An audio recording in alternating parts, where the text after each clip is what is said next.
Good afternoon and welcome to our March edition of Lunch a la Carte. We are excited that you have joined us today, whether watching live or going to be watching our replay before long. What an exciting opportunity we have to hear from one of our CART researchers.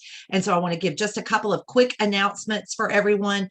I want to say a special thank you to Glenda Kessler, who is on the call today. She is the district CART chair in her district in Georgia, and as of today, she has officially registered everyone in her district governor line as a member of the Roger Ackerman Circle of Recurring Donors. She has truly set a precedent that we can't wait for other districts to try to replicate. So thank you to Glenda and to a lot of the folks that are on this call today. Her district governor, Heather, but also Felix and Terry are on the call as well. And so a special shout out to your district. And the more important announcement about our Roger Ackerman Circle of Recurring Donors is that as of yesterday, we hit 100 members of that society. So a special thank you to everyone who has done that. And if you have not yet, I encourage you to do it by visiting mycartfund.org. Just want to remind you that we are working on creating a brand new cause-based Rotary Club that will focus on CART and Alzheimer's research, and District Governor Tammy Mosteller from District 7670 is coordinating and heading up that effort. She is creating a nice email list of folks who are interested in that. So if you have folks that would like to be added to that email list, please let us know. This monthly Lunch a la Carte will serve as one of their 2 meetings a month, and you'll hear more details on that as we continue to move forward. We have, thanks to Governor Tammy, we have lots of these Lunch a la Carte sessions already scheduled. You can find all the dates in our DACDB calendar. If you are a Rotarian, just be sure to select multi-district events, and you can find them now through January of 2024. And we hope that you will register for those coming up.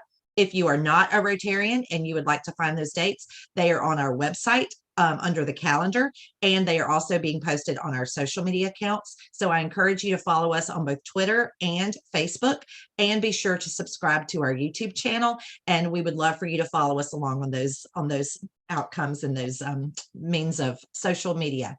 All right, without further ado, I want to introduce today's speaker, and that is Dr. Todd Golde, who was appointed the Professor of Pharmacology and Chemical Biology with a secondary appointment in the Department of Neurology, and the new director of the Emory Center for Neurodegenerative Disease at Emory Brain Health back in August of 2022.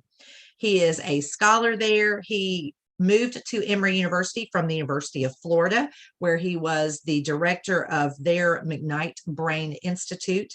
He is an international expert in the scientific understanding of Alzheimer's disease and other neurodegenerative diseases. And he is going to be sharing all kinds of great information from his CART grant that he received in 2007 in the amount of $250,000, but also what he's been doing since then and what we all have to look forward to as the more research is being done in this area. So we say a special welcome to Dr. Todd Golde. What I'd like to do today is sort of give what maybe I could call it the state of the field, and then talk a little bit about what we're trying to do. But I know people might have questions like about, you hear stuff about like biomarkers, and I'll talk about that a bit, but also the new approvals for antibody therapies that are sort of the first Alzheimer's drugs approved in many, many years. And people may have questions about those, and I'll try to, I'll give you my own take on those, but I'll also be happy to answer as many questions as I can. And I'd even be, what I just like to say is, I think that all the, I worked not only with CART, but with Bright Focus Foundation, the Alzheimer's Association, and there's been probably the best thing that's happened in the Alzheimer's field in the last decade has been the public lobbying and advocacy that has led to actual almost now a 6-fold increase in funding at the national level for Alzheimer's. And so, back in the day, I used to show a slide where, all the faces of Alzheimer's disease, Ronald Reagan, the coach, now I'm getting Alzheimer's, the coach of Tennessee, the female coach, Pat, but you could go on and on and on, Rosa Parks, all the people who die of neurodegenerative. And yet Magic Johnson, who was diagnosed with HIV in 1991, is still alive, right? And if you had looked 10 years ago at funding for Alzheimer's disease, it was about $500 to $600 million a year at the national level. Yet for HIV/AIDS, it was $3 billion. And so I don't ever want to say we should take money away. There's still 1 million people plus that have HIV. But we did something about it, and we changed it from an incurable disease to a livable, a disease that you could live with. And even there have been some reports of cures. And so we don't have any excuses longer. And I think everybody should acknowledge that the advocacy helped. We all know that this is a devastating disease for which we have a long way to go. We might have won a skirmish recently. So, not only is what you do to raise money and give people a jump start or try a new idea out so important, but it's also just important to keep the pressure on our legislatures at both the national and state levels to support research and care programs for this disease. So I just like to say thank you for what you do as members supporting this at CART. I say this, and this was actually written before another new drug was approved, but I think it's still the same, and that what we need to really think hard about why our efforts to develop novel therapies for Alzheimer's disease, and I expand that to virtually any other late onset neurodegenerative disorder has been so unsuccessful. And I think part of it is that we're trying to treat these diseases once they're manifest and symptomatic. And what we now know is that there's a long runway, perhaps a lifelong runway. And the pathology begins many, many years before your symptoms onset. And it's a bad word to use, but when you're symptomatic with one of these disorders or Alzheimer's disease, you're in brain organ failure. And I think until we start thinking of it in that way, we're going to have a hard time developing effective therapies. And so this will sort of be the theme of trying to ensure that we deliver the right therapeutic and test the right therapeutic at the right time in the disease. And it's sort of akin to saying you're in heart failure, not just had a heart attack, but you're in true heart failure, take a statin, it's going to cure your disease. And it doesn't. And we know that. So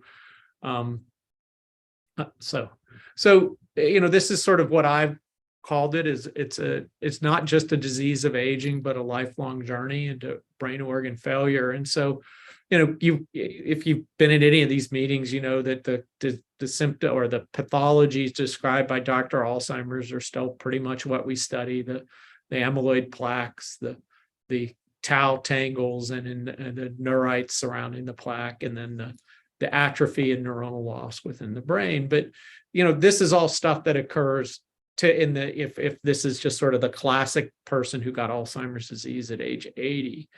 But we know that genetics plays a role in Alzheimer's disease, and a strong one. And those genetic factors don't just kick in when you're 60, 70, or 80, but they're there throughout your lifetime. Further, that there are some things that we know are associated with reduced risk of at least the clinical diagnosis of Alzheimer's disease. And I'm careful in the way that I say that for a reason, which I'll come back to. But educational attainment, IQ levels are all thought to be protective from Alzheimer's clinical diagnosis. And as we learn more about this, what it probably is that it's sort of like an elite athlete. If you build more brain and cognitive reserve, you could withstand the pathologies longer without showing symptoms. And that's the idea here. There's also, a lot of evidence that things like hypertension in midlife or obesity are also things that influence whether you might get Alzheimer's disease later in life, or at least dementia. And it's not really clear whether those are direct impacts on the sort of underlying pathologies or just comorbidities. And I would argue it probably really doesn't matter from that it's but it says that what we do throughout our life will impact, the odds of us getting Alzheimer's or dementia. And we should try to modify those as best we can. And again, one of the big ones is certainly midlife hypertension is a risk factor. That's probably more than many other things, but obesity is as well. And that's probably risk that's related to vascular disease. So, having little strokes, or just something that we don't even as scientifically have a good handle on about how does alterations in the vasculature really impact Alzheimer's disease, but we know it's important. And then sometime in the typical course, you start depositing amyloid, and the people that have genetic predispositions to this will do it earlier if you're sort of in this normal range. And that occurs for 20 or 30 years before you begin to show symptoms, and it triggers this complex cellular dysfunction, tauopathy, neurodegeneration. But it's important to consider that this all occurs on in the typical individual, not in these rare genetic forms that cause disease much earlier, in the setting of other age-related comorbidities. So, if you have a small stroke and you're in the early stages of dementia, it typically sets you back a lot more than that stroke would have by itself, or just the progression of Alzheimer's disease. And again, I think it's important. Even we all have. It's not well documented in the literature, but even let's say it's your mom or your grandmother or your father, and they get a UTI, they could really tank cognitively and not come back just from having that simple infection, even though. So there's a lot, and it's not just a disease of the aging. It's a lifelong journey here, and it's something that ultimately we need to learn how to prevent this disease to have the biggest public health impact, but that's a tough one. And so, one of the things over the last 30 years or 35 years that I've been in this field is that, God, we were optimistic back in the early 90s and 2000s when we were, I think, figuring out the root causes of these disorders, and that was largely led by genetics. But we've been humbled by how hard it is to translate that into actually changing these diseases from what I like to say the lexicon around these disorders is inevitable, incurable, and largely untreatable. And we need to change that to preventable, curable, and treatable. And so why, I think we need to look at why as a field we haven't done this, be very critical about it, and say that I think we're in the next 10 years, we can make real progress, but we can't just be Pollyannish and say, oh, we're just going to continue doing what we've done and it's going to work. We need to change some of the approaches. So again, this is, I think you've all seen this. It's everybody puts it up if they talk about Alzheimer's disease, that actually it could have been called Fisher's disease, because there was Dr. Oscar Fisher actually did the same thing as Dr. Alzheimer's, but wasn't given credit for it in the same way. And but we all know this disease largely begins with short-term memory decline, but there are other different presentations where it could cause more executive function, or can cause speech difficulties rather than memory declines. And that's usually just where the pathology is appearing, and most of the time it does appear in the areas associated with memory. But there's minimally effective symptomatic therapies, and there are these now 2 disease-modifying therapies that are antibodies that have been recently approved, and I'll talk about those in a bit. So again, we're still working on many of the pathologies that Dr. Alzheimer's, he was right. I think he got it right. And those are A beta shown here and tau, which I'd shown previously, but also showing them in comparison to a normal brain. And, when we talk about plaques, they're extracellular deposits of this protein that we call the amyloid beta peptide, or A beta for short. And there are literally millions of these in the Alzheimer's brain. And then tau comes along later and is largely inside cells, so that there is this idea that it may actually get secreted from a cell and transmit from one cell to another. But the pathology itself you see is inside cells, and it's you could live with amyloid in your head for many years and not show any symptoms. And it's only when tau starts appearing and you start getting neurodegeneration that you actually show symptoms. And so I like to say that the field would be lost without all the work on AD genetics, but genetics is not our only guidepost anymore. But I think we would still be arguing about causality. And this is a complex slide, but it's showing that we've now, at least in Caucasians of Northern European descent, identified most of the risk genes that cause Alzheimer's disease. And what I'm showing is the abundance of these on this axis, so in the horizontal line is how abundant these are. And in order to make it, the truth is, when I say there's low risk, it's like if you have a variant that's linked to that locus, it might be like 5% or 3% risk. It's something that we could statistically show, but it's not something that's really particularly useful, except to say that that might have a role in disease. More important are the ones that genes that we know are causal.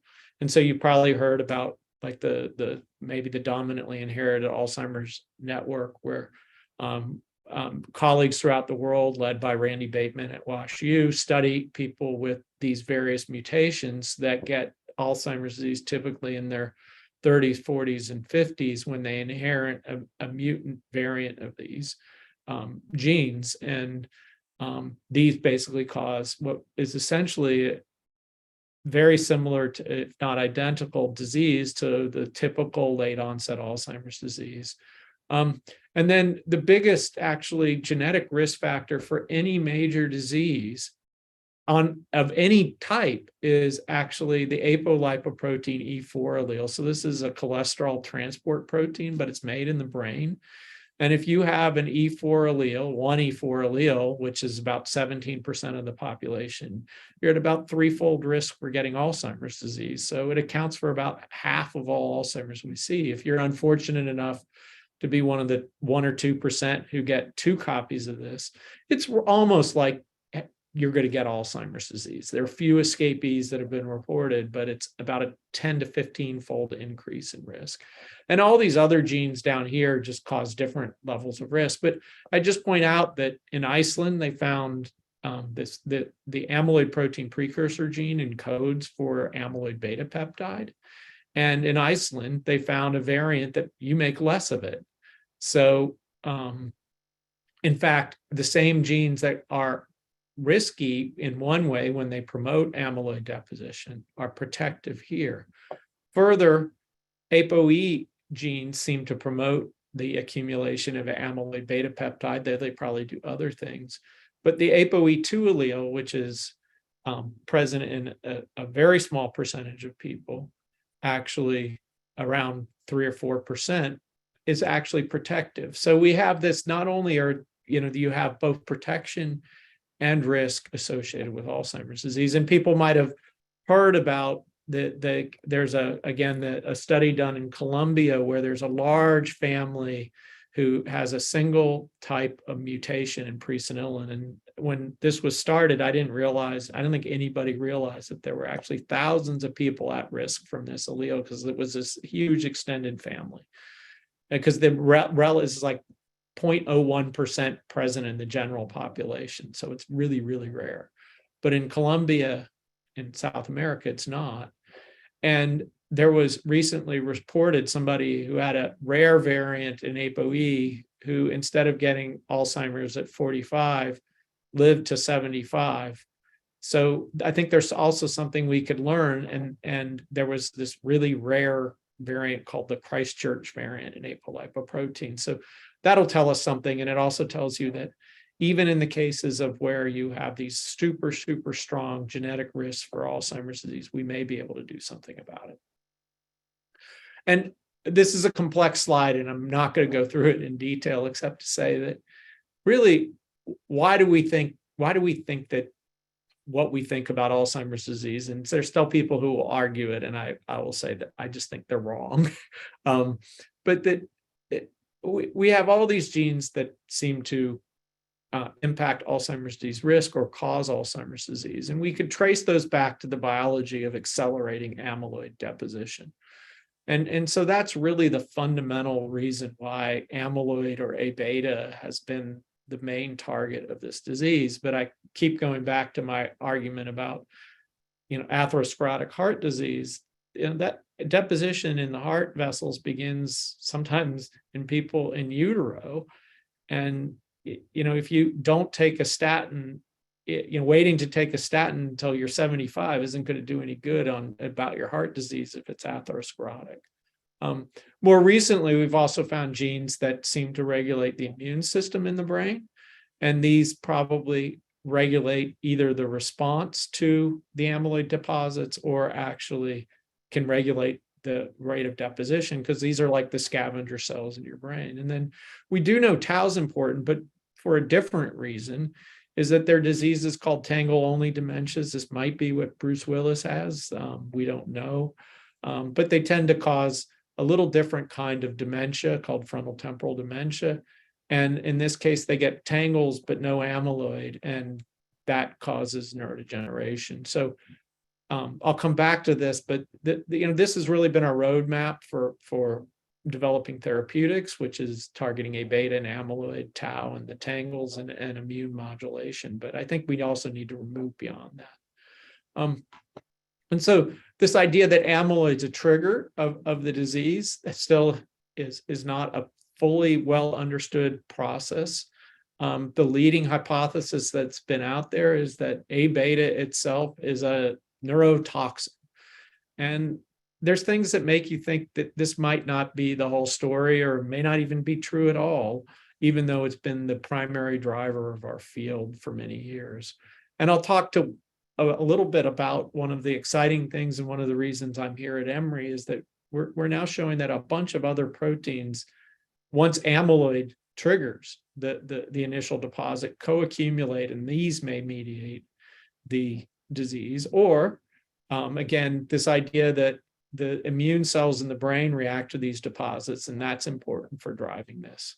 And there's also evidence that amyloid can impact vessels and your blood flow to the brain. So I think all of these are open questions, and this is where, until we really fully understand this biology, we're going to continue to perhaps struggle. But then we also don't understand how, I call it, A beta talks to tau in Alzheimer's disease. Sometimes it does. And if we could prevent that talk, I would argue that we wouldn't get this disease. So I'd show this, and I know I'm being a little bit like Rachel Maddow, where I keep repeating myself to drive a point home. But when you look at somebody who has even in the early stages of Alzheimer's disease, there's been a tremendous amount of damage to the brain. And we're saying, okay, I'm going to target the trigger of this disease, and there's going to be this miraculously regeneration. And the answer is, I don't think that's true. And I think we've actually now finally tested that in humans. It's not to say that those very same therapies, if we tested them 20 or 30 years before you showed symptoms, might have a huge impact. And again, I went through this, but this is sort of, again, if where I put this in a timeline of sort of, okay, where 30 years before you are going to show have a symptom onset, you get amyloid deposition. This then 15, 20 years later starts triggering tau pathology and other cellular dysfunction, leading to degenerative changes. And then eventually down here, you show Alzheimer's. And so we have all these different ways to potentially target disease, but we're not aligning them appropriately, although we're beginning to, with the time that they might work. For example, if we use the cholesterol analogy, if we prevented A beta from accumulating in the first place, you might say we would never get Alzheimer's disease. Unfortunately, we've not tested that hypothesis, although we're starting with these new drugs that do target amyloid and showed a little bit of efficacy right in the symptomatic phase. We're beginning to do that. So, but I think this is the lesson that we've learned, is that we need to be able to not do what's the most pragmatic and trial that we've always done, because this is the way we've done it, but to basically say, what stage in the disease are you at, and is our therapy likely to work in that? And instead of spending billions of dollars testing a drug that's likely to fail by testing in the wrong stage of disease, maybe we could spend a lot less money and get a clear answer as to its impact. So that's just, and again, all this stuff in elderly individuals comes when they're increasing other problems that make it challenging. So, well, what's the big advance? So people are probably aware of this, but we now can identify individuals at risk for AD long before they get symptoms. And I'm pretty sure, though this is largely in the research realm, but we might be able to even use a blood test to stratify where they are.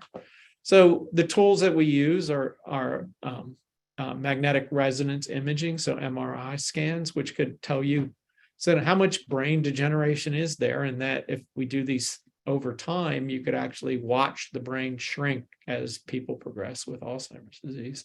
But of course, that's not pathognomonic for Alzheimer's disease, although I keep hearing things about AI and how AI might be able to predict based on an MRI scan that you have Alzheimer's-like changes rather than another neurodegenerative disease. But I think that sort of will be really cool if we could do it, but I'm not fully convinced, though I think that it's likely that it won't be that bad either. We also have radioactive ligands that could be used in what's called a PET scan they won't see individual plaques, but they'll globally show that you have amyloid deposits in the areas of the brain that are, and we also have similar tracers for tau. And what's sort of cool about all these is we also now have biomarkers in the plasma that are based on these. So you could measure the ratio of the A beta that preferentially deposits to a shorter form that still deposits but not as readily, and people could diagnose this in the blood, and these tests are pretty accurate. They're about 80% sensitive and specific. Tau, not only in the CSF but now in the blood, I don't have that data here, shows that it's also a very good biomarker. And then there's neurodegeneration and inflammation that we could assess with a variety of markers as well, both in the cerebrospinal fluid and the blood. And what's pretty remarkable about these human studies, and this is what's called now the infamous Cliff-Jack curve, and Cliff was a colleague at Mayo, where the biomarker abnormality is plotted and sort of when it appears. And this is pretty consistent with what we know from the pathology. So that amyloid starts first, and actually the fluid measurements are a little better than the imaging in terms of detection of this change. Then later on, you get changes in tau, and then tau PET, and then finally you get neurodegeneration and cognitive impairment. And so this is pretty cool, because in order to do prevention, we need to know where people are in this preclinical prodromal phase of Alzheimer's disease. And we're going to be able to do this now. We will be able to say it might be expensive, and hopefully we could continue to winch this back. But the test for this might be as simple as going and getting your blood pressure, chest, and a blood draw for cholesterol in terms of risk assessment. So really, as I've put here, we have no excuses anymore. We really need to use these biomarkers. And in fact, one of the things that happened in some of the trials a decade ago was we were targeting amyloid pathology in people who didn't have Alzheimer's disease. And that's really inappropriate. We're putting them at unnecessary risk. And so we really should, if we're going to target a pathology, we should be targeting it in people who actually have that pathology. And again, the other thing that I think that we need to consider is, and if anybody's watched somebody suffer from organ failure or just heart failure, you don't take a single drug. And the idea that we're going to cure symptomatic Alzheimer's disease with a single drug in terms of when we initiate treatment when you're symptomatic, I think is pretty naive. And this idea that we're probably going to need to develop combination therapies that target the complex dysfunction that's going on, and revisit this idea of symptomatic therapies rather than disease modification. So stuff that just makes people improve their quality of life and think better and cognitively function better. And that might even include tech type stuff, right? We shouldn't just think about this as drugs. But there's all sorts of other things, as that we, again, should align. But I do think a magic bullet, this idea that, okay, if I target amyloid with a safe enough drug early enough on, I will be able to, prevent this disease. And in fact, I was out with the provost at Emory talking to people in South Florida about, Emory alums about brain health. And this was one of my messages during that meeting, and somebody came up to me afterwards who's a physician who said, hey, I'm taking one of these antibodies because I'm at genetic risk, and he's clearly not cognitively impaired. So we're beginning to do those trials are finally coming online. So that's sort of the preamble. And again, when we think about most of the drugs that we've developed are what these things that I call magic bullets, they're targeting the specific pathologies. And really, as I talk about, the only thing that seems to be doing anything are these plaque targeting antibodies. But the impact in symptomatic disease is pretty modest at best. And we need to see how they'll perform when we give them to earlier stages of disease, and also, will they have a prolonged impact on the disease, or is the 15-25% slowing of cognitive decline, that's the average impact they're having over 18 months, really prolonged, or does it actually even get better or worse as they go on after taking this pretty invasive and challenging therapy? So again, I think by looking at some of these unknown areas of pathobiology, we could get new targets. And this is, I'll stop, and if people want to ask questions about this, but this is, I didn't put the new antibody. There's one called lecanemab. They're flavors that are very similar. These are antibodies that were developed by Biogen and Eisai in collaboration, and they seem to reduce amyloid loads as assessed by PET scanning and possibly by pathology. But the first one, aducanumab, was highly controversial because the trial was actually halted at one point for futility, for no impact. And then it was reanalyzed and later data assessed, and ultimately it was approved. But the data on the second antibody looks a little better, called lecanemab, but essentially they're doing the same thing. You take these for an IV infusion, so you have to you get a bunch of scans, you better get a bunch of cognitive testing, and most people will reduce the amyloid load. But the translation to this is, at best, a 25% slowing in cognitive decline on average.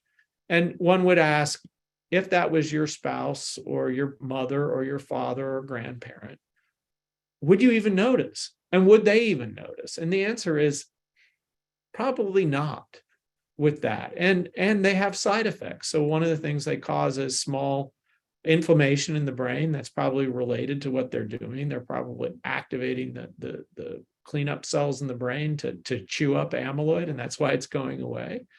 But that causes sort of an immune response that's inflammatory, and you could get microhemorrhage or even overt bleeds, and people have died from this. So, or seem to have died. And so I think it's controversial. And so there are a lot of open questions for these. And I think, if people are considering this is going to be take a long discussion to decide, one, whether you would even be eligible, or a loved one or family member would be eligible.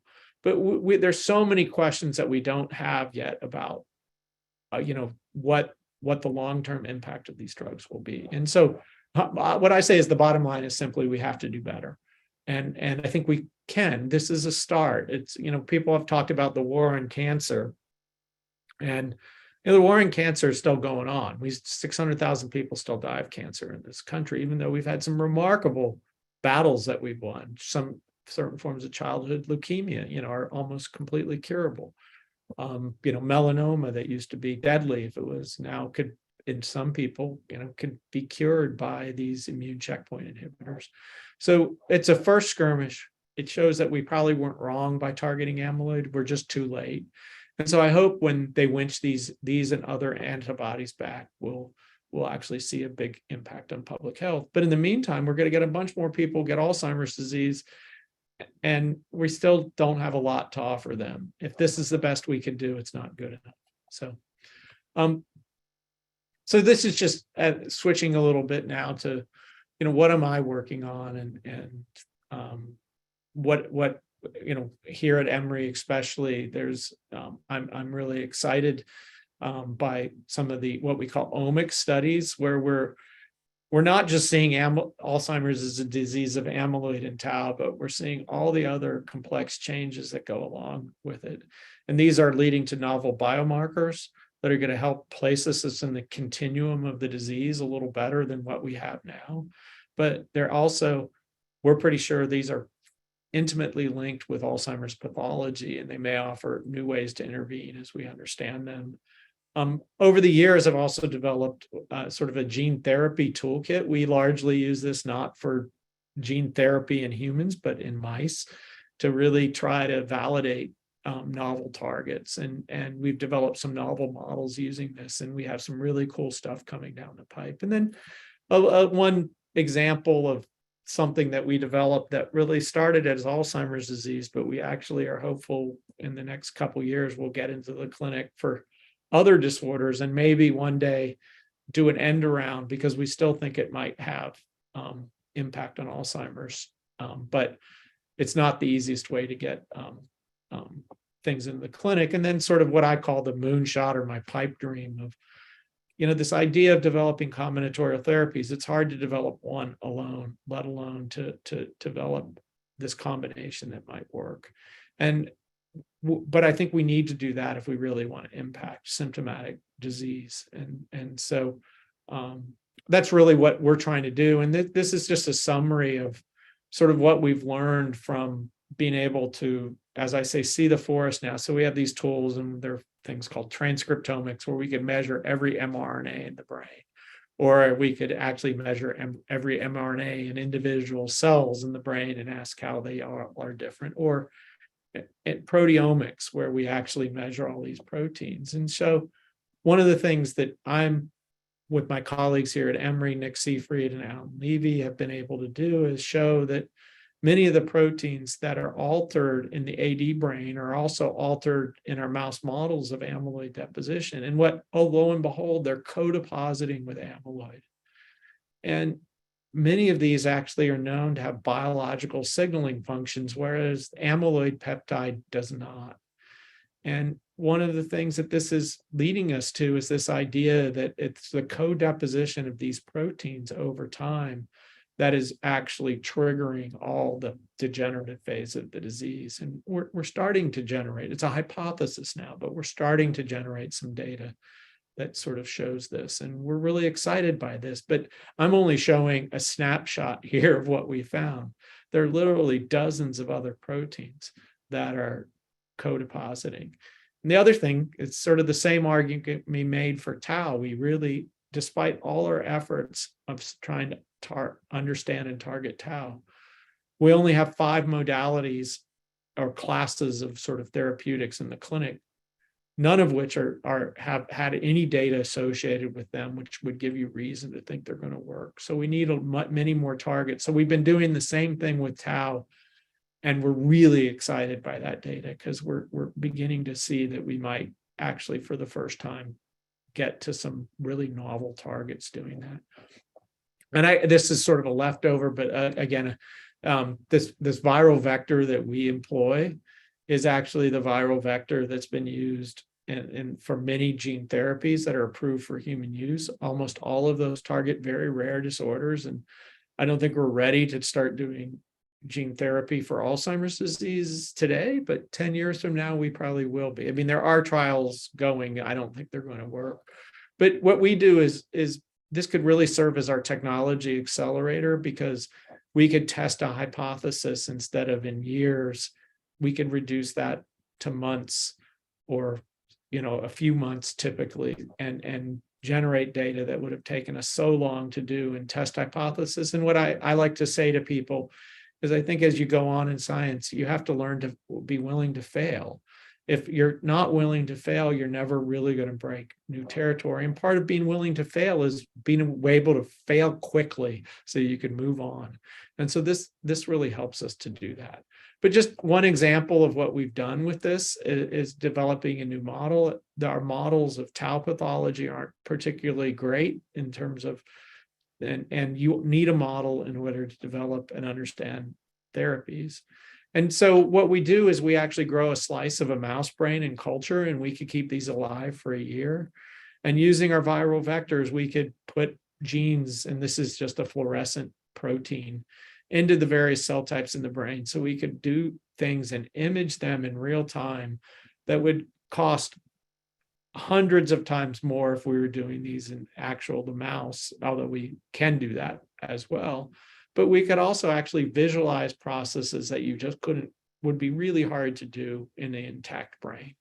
And one of the things we recently published on was showing that, in fact, using this, we could produce a novel model of tangle pathology in a dish in a month. And so every one of these green dots actually is a tangle that's formed in this brain slice.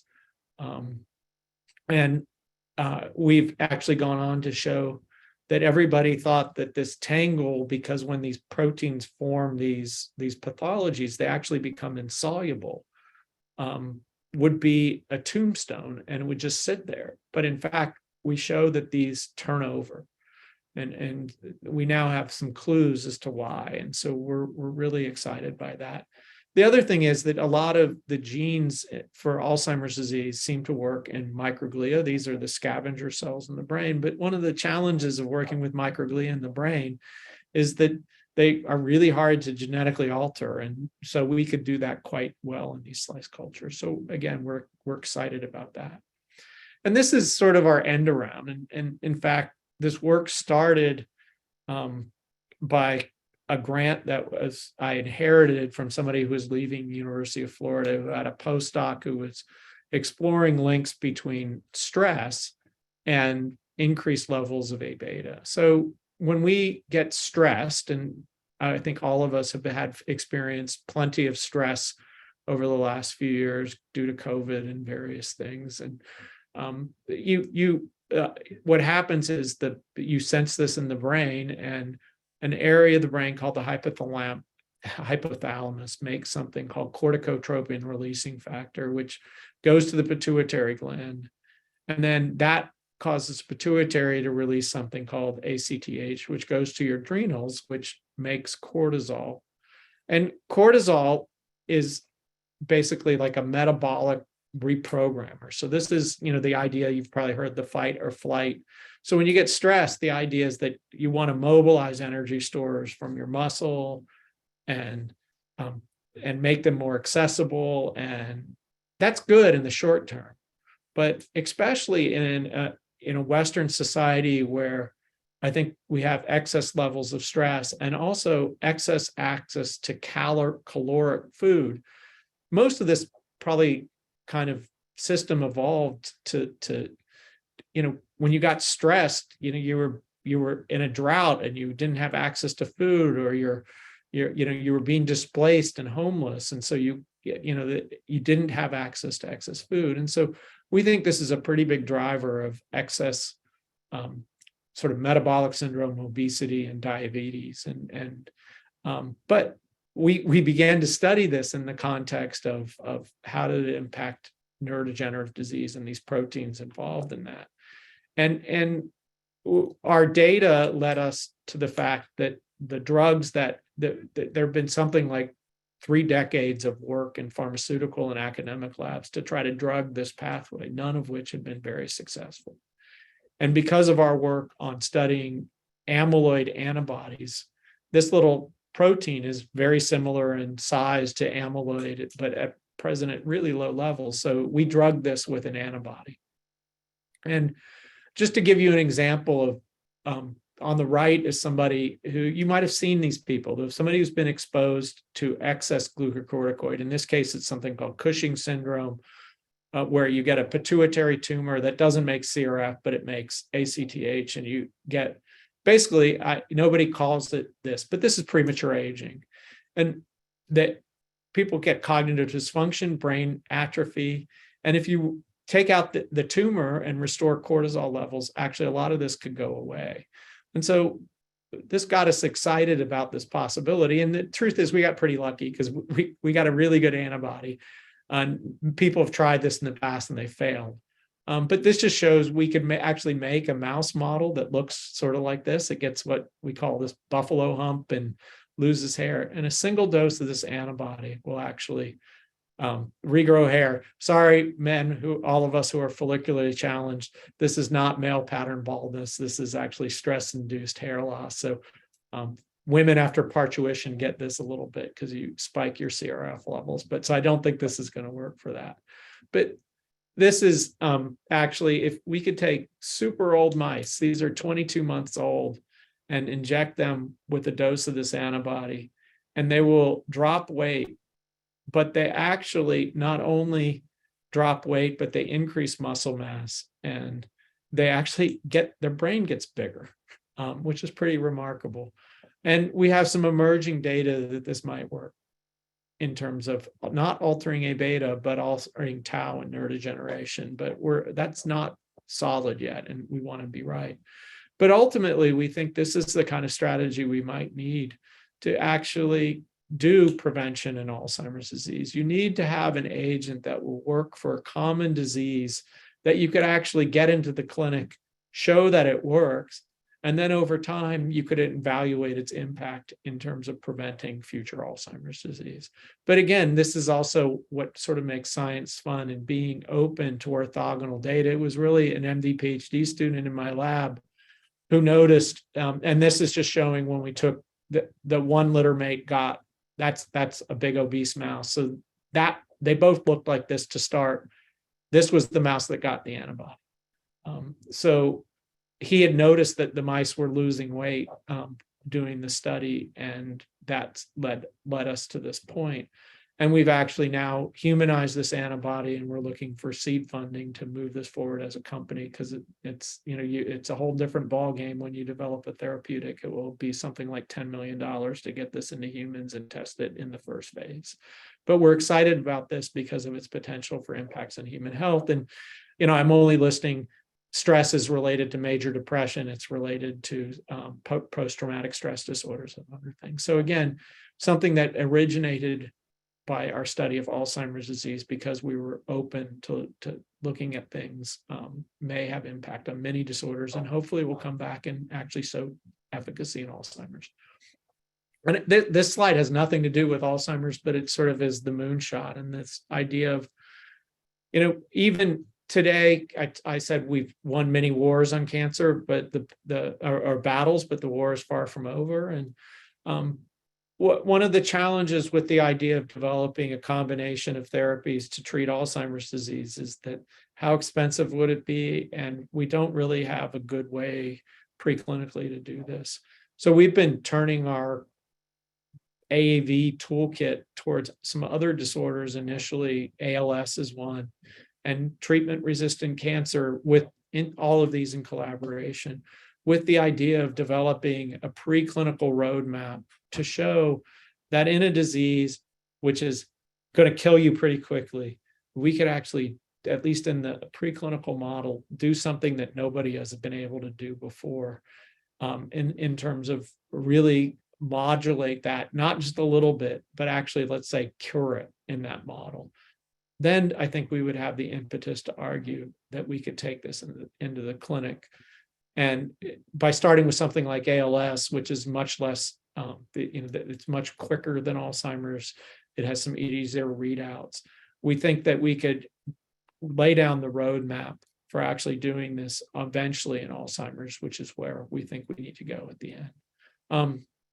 And again, one of the wonderful things throughout my career that I've had the good fortune is I've been at highly collaborative places. That's sort of the culture that I've tried to breed as a leader. And I've had great collaborators at UF. And this is actually the old acknowledgements, not Emory, but my colleagues at Emory that I've been collaborating with on a grant here, Alan, Nick, Eric, Duck, and others were instrumental. That collaboration and the exciting science that they were doing was instrumental in me deciding to take another chapter in my career and move here. And I would just like to say that, I think one of the things that I always thought CART and other, smaller foundations did was give us the opportunity to try new things.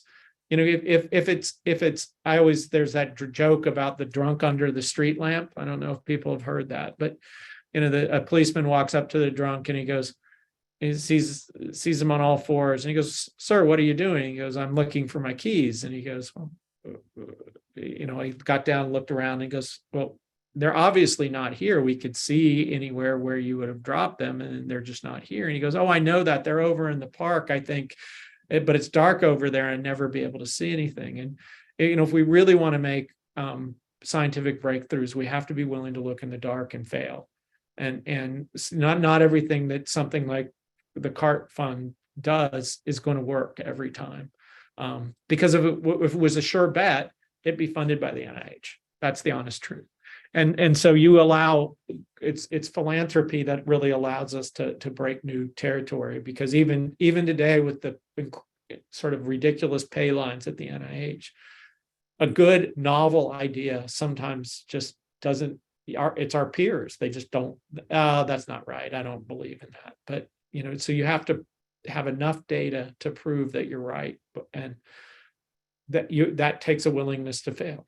So, well, I think one of the things I've learned is, a lot of you have connections politically, and even though at the federal level, there's a lot of resources available for funds, at the state levels, we're often not so good. And also care. And I think, advocating, just any citizen could do this, but especially when it's an organization that's as well respected as the Rotary Club and things. And often you have colleagues in politics and to utilize those levers to say, not putting money at the state level into this is because this is, that's that. I mean, Georgia has invested in this to try to, access. Okay, let's say we get these drugs or we have these biomarkers. Often you have to come to a tertiary care medical center to get these things. And so that's one of the things I think that's important, that, just as advocates continue advocacy, this isn't going to be a linear trajectory from where we are today, where we have a little inroad on making a difference to, actually curing this disease. And people may lose their willpower to keep the sort of the resources here. So I think just raising the advocacy, also encouraging, one of the areas we've been terrible in, I think there were 2 African Americans enrolled in some of these trials. And the disease is a little different, or the comorbidities are a little different. So we though we're getting better at studying the natural history of Alzheimer's disease in more diverse populations, we're still doing a really bad job of getting novel therapies into these more diverse communities. And I think that's something we all have to think about. Is there going to be a day when the FDA says this drug's approved only for use in Caucasians, right? But it's also just wrong. We need to know whether these people, we need to know whether these drugs and biomarkers hold across diverse populations, or else we might be doing more harm than good. My wife was 50, and they told me that she probably started the disease when she was probably around 35. when she started showing them.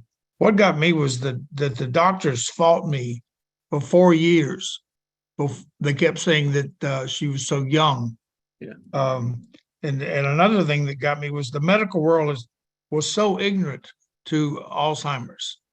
You look at the clinicaltrial.gov, there's 2,500 clinical trials for Alzheimer's. There's 20,000, as you brought up, for cancer.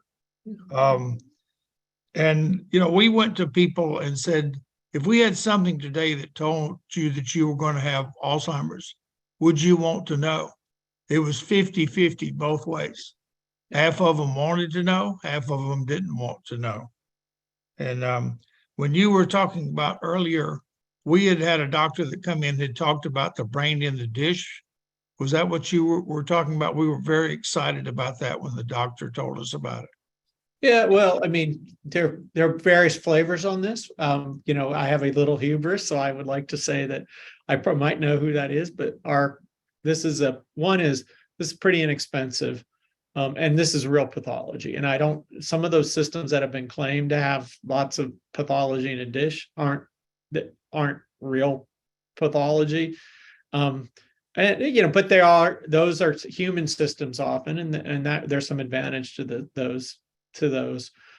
Again, I think that we need, what I always like to say, we need shots at the goal. We need systems, and nobody should be wed to their own little system. I mean, that's, I think, one of the problems is that people get, my approach is the only approach, is better than yours. And, what we try to do is really stress test what we do in multiple different ways and shoot ourselves in the foot. We don't want to be wrong.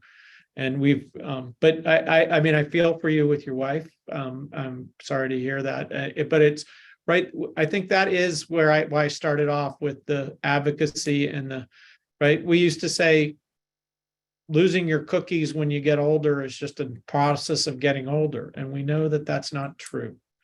And so there are many people who are so cognitively intact in their 90s that it scares you, right? And that's where we want to end up. I think this idea and the general recognition that this is a disease that I would argue that your wife likely had a genetic form of the disease. I mean, that's the implication when you said that 50, or maybe it wasn't Alzheimer's disease, but another rare disease. Then, unless she had an autopsy back then, we wouldn't know. And that's one of the things today that I think is so much better, right? We could go, hey, we could test you, we could figure out what you have. And and that's important not only for the if you had children and are they at risk, do they need to be getting into these trials, et cetera, et cetera. So that's where having a firm diagnosis at least helps. And as I said, do people want to know or don't they? But at least they have the opportunity to find out. So the medical community they don't know enough about this. I don't know how we can get the word out. Well, I think it's getting there, but it's not the problem is that most people are still who get a diagnosis of dementia are diagnosed in a primary care setting. And, that's also primary care physicians are busy, to really know whether you even on a clinical diagnosis with any accuracy requires probably an hour or more with an individual. None of us get an hour with our primary care physician, right? I mean, unless you're really special. So, I mean, that speaks partly to the larger problem of the healthcare system and the challenges that we'll continue to face. But also, I do think that that's where, blood tests and less expensive ways to get a more firm diagnosis that can be ported out into the primary care community. But even those tests are going to require a lot of continuing education for physicians, right? So your point is well heard, and I think it's why we need to, it's one of the things that Alzheimer's disease research centers are supposed to do, and we try to do that. But again, they're still relatively small units, and how many people, how many lay talks can you give in the community over a period of time? It's challenging. So, Bill, you had a question? one of the things I've heard is there still a need for brain tissue postmortem for researchers to work with? Is there still a need for that, or is that going by the wayside? The answer is very much so. What we typically lack are not just your straightforward Alzheimer's case, but for example, people who have been in treatment trials. It would be really nice to know for sure that these drugs that are claimed to alter the imaging signal are really doing what we think in the brain, or get an insight into their side effects. The other thing that I think are trying to make a push for as the field is to try to understand not the people who get Alzheimer's disease. We have a lot of Alzheimer's brains, like let's say Mayo Clinic, Jacksonville, they have 2,500 Alzheimer's brains. But how many control brains do they have? It's like 100. So people who don't have pathology, and the truth is a lot of us have a little bit of pathology, it just doesn't manifest itself. But one of the things we'd really like to understand are there are people who, for example, have genetic risk for Alzheimer's disease, but escape it and live into their 90s. So having a brain from one of those people would be incredibly valuable. So also, we don't. So if we have 1,000 brains from, often they're more females than men because women are, but the number of brains from diverse participants is extremely small, and we have to. So, and the disease, or at least the comorbidities, are a little different. I think the fundamentals of Alzheimer's are pretty much the same across different groups, but a lot of the comorbidities. And so having brains from those folks would be different. And maybe when we look at them with these, incredible, microscopes of omic methodologies, that we'll see something that's really quite distinct. And even, for example, the apolipoprotein E4 risk is different in different populations, and we don't understand that. So the answer is yes, it's useful. And is one of us donating a brain as valuable as one of those other groups I talked about? Not necessarily, but they're still valuable. And it's one of my concerns. I recruited an amazing neuropathologist to University of Florida, but for family reasons he couldn't move with me. And although we have strong neuropathology at Emory, we're not there. I have a 5-year window to find a replacement because both of those folks are going to retire. And it's not clear that we have throughout, this, everybody's looking for them. And I don't think you could really study not just Alzheimer's, but the more broad neurodegenerative disease without actually having access to human tissue. Without it, again, like genetics, we'd be lost. We just wouldn't know what's going on. And that especially with these new technologies, we can't, unlike a cancer, you can't take the cancer out. You can't take your brain out or do a biopsy, right? That's just not really ethical, and not, and so we need the postmortem tissue to be able to really do these modern technologies